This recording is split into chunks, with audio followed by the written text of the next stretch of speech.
मैं आपको बताने जा रही हूँ एक बहुत ही दिलचस्प कहानी।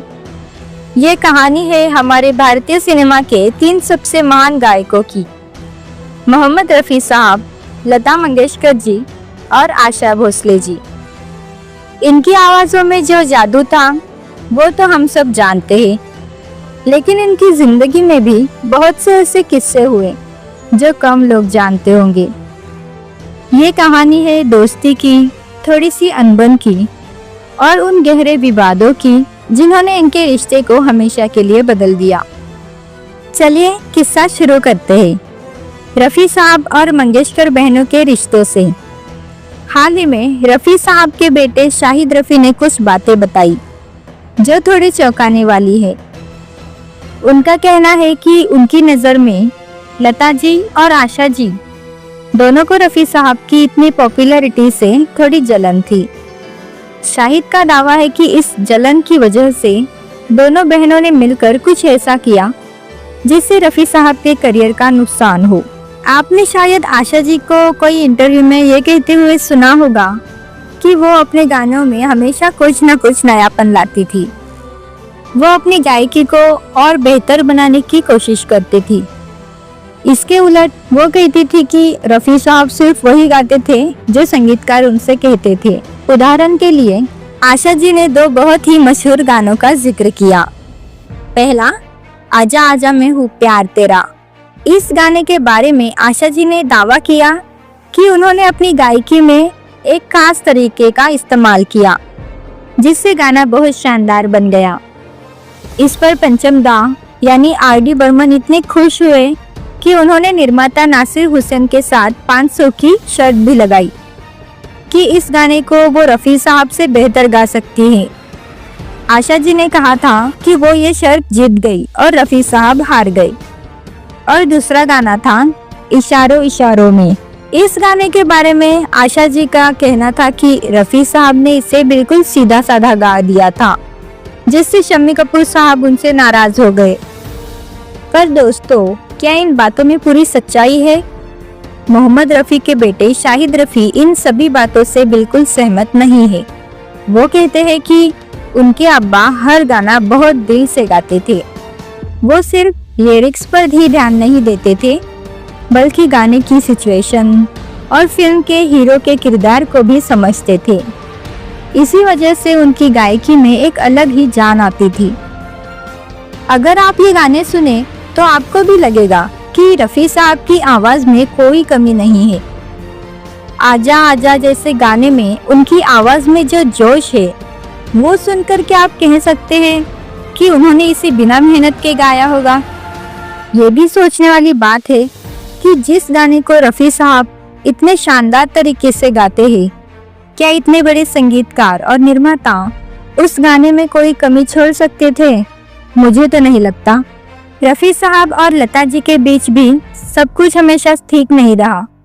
उनकी अनबन की सबसे बड़ी वजह थी रॉयल्टी का मुद्दा। ये 1960 के दशक की बात है। उस समय सिंगर्स को गाने के लिए सिर्फ एक बार फीस मिलती थी।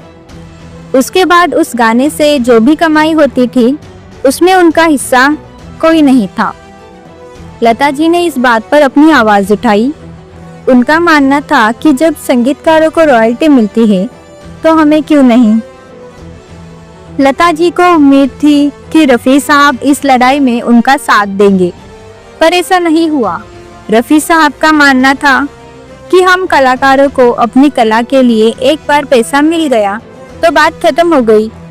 उनका कहना था कि जब आप कोई सामान खरीदते हैं तो क्या आप उसकी हर बिक्री पर उस बनाने वाले को पैसा देते हैं?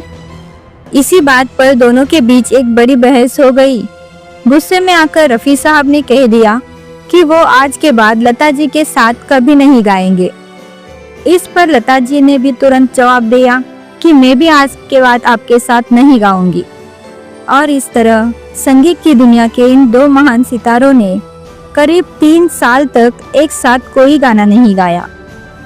बाद में संगीतकार जय किशन की कोशिशों के बाद दोनों ने फिर से साथ काम करना शुरू किया। लेकिन रफ़ी साहब के निधन के बाद लता जी ने दावा किया कि रफ़ी साहब ने उन्हें एक खत लिखकर माफ़ी मांगी थी। इस पर भी शाहिद रफी ने तुरंत प्रतिक्रिया दी। उन्होंने कहा कि लता जी वो खत दिखाए। शाहिद ने बताया कि उनके अब्बा ज्यादा पढ़े लिखे नहीं थे और उन्हें खत लिखना नहीं आता था, तो वो खत कैसे लिख सकते हैं। इन दोनों महान कलाकारों के बीच एक और भी बात था जिसका जिक्र शाहिद रफी ने अपने इंटरव्यू में किया था। एक बार लता जी का नाम Guinness book of world records के लिए भेजा गया था, जहां उनका दावा था कि उन्होंने सबसे ज्यादा गाने गाए, लेकिन रफी साहब के परिवार ने इस दावे को गलत बताया। उन्होंने कहा कि रफी साहब ने उनसे कहीं ज्यादा गाने गाए हैं। इस विवाद के बाद लता जी का नाम गिनीज बुक से हटा दिया गया। तो असली बात क्या है? ये सब बातें सुनकर एक बड़ा सवाल उठता है। रफी साहब ने अपने करियर में सबसे ज्यादा ड्यूएट आशा जी के साथ ही गाए और उन दोनों ने मिलकर कई ऐसे गाने दिए जो आज भी हिट है। फिर भी जब आशा जी से उनके पसंदीदा पुरुष गायक का नाम पूछा गया तो उन्होंने रफी साहब का नाम क्यों नहीं लिया, और क्यों उन्होंने कहा कि रफी साहब अपने गानों में मेहनत नहीं करते थे। क्या ये सच है कि इतने महान कलाकार जो अपने परफेक्शन के लिए जाने जाते थे कभी भी अपने गाने में कोई कमी छोड़ सकते थे? और अगर ऐसा होता भी तो क्या उस जमाने के दिग्गज संगीतकार जैसे एस.डी. बर्मन, ओ.पी. नैयर या आर.डी. बर्मन उसे नजरअंदाज कर देते? मुझे तो नहीं लगता। तो दोस्तों, ये थी कुछ बातें जो इन महान कलाकारों के जीवन से जुड़ी है। ये सारे विवाद, ये अनबन, ये सब उनके रिश्तों का एक हिस्सा था, लेकिन इन सब के बावजूद उनकी कला हमेशा अमर रहेगी। उनकी आवाजों ने जो जादू बिखेरा है वो हमेशा हमारी यादों में जिंदा रहेगा। आज भी जब हम रफी साहब और मंगेशकर बहनों के गाने सुनते हैं तो हम इन विवादों को भूल जाते हैं और सिर्फ उस जादू में खो जाते हैं। यही इन महान कलाकारों की सबसे बड़ी जीत है। आपका इस पूरे मुद्दे पर क्या सोचना है? मुझे कमेंट करके जरूर बताइएगा। और अगर आपको ये वीडियो पसंद आया हो तो इसे लाइक और शेयर करना मत भूलिएगा।